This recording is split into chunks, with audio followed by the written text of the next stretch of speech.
National Weather Service in Shreveport has issued a severe thunderstorm warning for Franklin County in northeastern Texas, northeastern Wood County in northeastern Texas, northwestern Upshur County in northeastern Texas, southern Morris County in northeastern Texas, southern Titus County in northeastern Texas, Camp County in northeastern Texas, until midnight Central Daylight Time. Was located 7 miles northwest of Mount Vernon, or 10 miles southwest of Hagensport, moving southeast at 35 miles per hour. Hazard, 60 miles per hour wind gusts and quarter-size hail.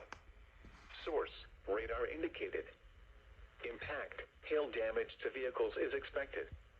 Expect wind damage to roofs, siding, and trees.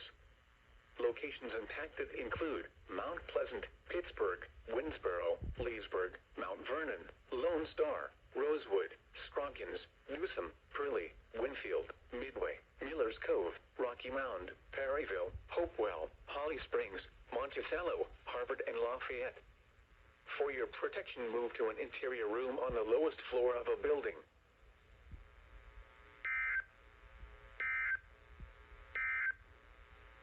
The following is a preliminary storm